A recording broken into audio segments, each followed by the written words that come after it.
Good afternoon, everybody. It is Wednesday, the last day of June. That'd be the 30th, 2021.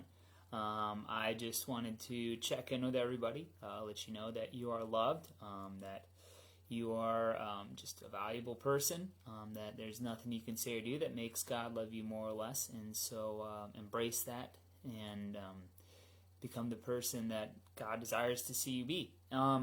But today, in my daily reading, it had 2 Kings chapter 18, and every time I read through this chapter, something always stands out to me. And I've probably talked to people about this verse many times already.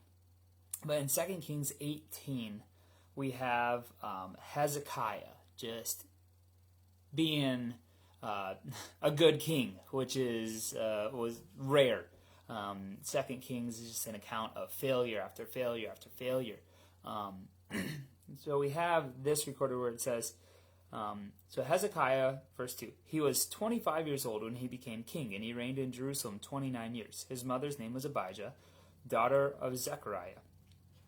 He did what was right in the eyes of the Lord, just as his father David had done. He removed the high places, smashed the sacred stones, and cut down the Asherah poles. He broke into pieces the bronze snake Moses had made, for up to that time the Israelites had been burning incense to it. It was called the Nehushtan. So, the crazy part about this story that every time I read it that I think about is just, so God provides many events in our life that are moments that we need to remember, that we need to hold on to, that are stepping stones or even launching pads for our faith. And whenever we read through the Psalms, it often talks about events that God had worked and how it is important for the people of Israel to remember. But then we have here in 2 Kings chapter 18 the fact that Hezekiah had to break and destroy an item that God had directly used by Moses to bring about the physical life of the people of Israel. So there's an event that in the Exodus whole story and the wilderness wanderings included in that, where the people of Israel were being killed by snakes that were part of God's wrath upon them for a sin that they had done. And the way that those snakes were stopped was God said, make a bronze serpent, and the people will look at it and put it on a staff and put it so that way the people will look at this bronze serpent, and when they turn to it, they will be healed of the poison in their body. And this is told to be, as we read in the New Testament, almost an allusion to the fact that Christ was raised on a staff, just as this serpent was. I believe it's in John 3, it's stated.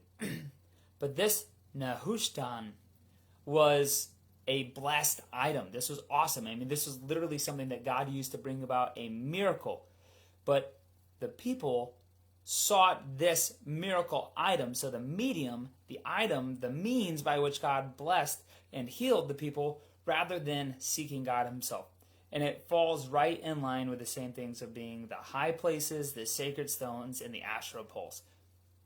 So when I read this, I go, what are the items in our life, whether it be individually, as a family, corporately, that we know they're, we can defend them as being good, we can defend them as being fine, maybe even beneficial, but in all reality, we're using them, we're worshiping them rather than the God who should be worshipped.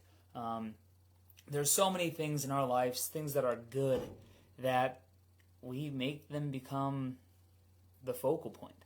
And then they go from being good to being hurtful, detrimental, deadly in our own lives. If you just looking back here, I got gifts from people. I have items from Israel. I have my 6th grade Awana Award, the Timothy Award. Always got to proudly display it.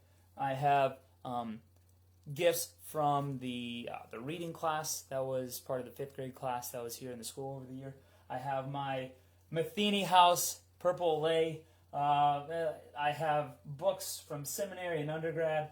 I have all these things that whenever my heart is right, they cause me to look at them and remember the good and what God has brought me to. But then the question becomes, are there ever things in our life that are good? Symbols of maybe even great things that we go, I need to rid my life of that because it is taking the place that God rightly deserves.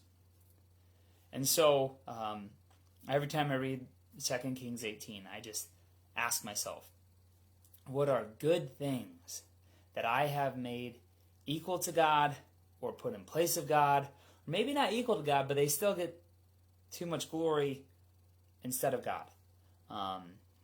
It's interesting. There's a lot of good things in life, but good can become enemy of the best whenever we allow it to overtake the actual gift giver and we focus on the gift.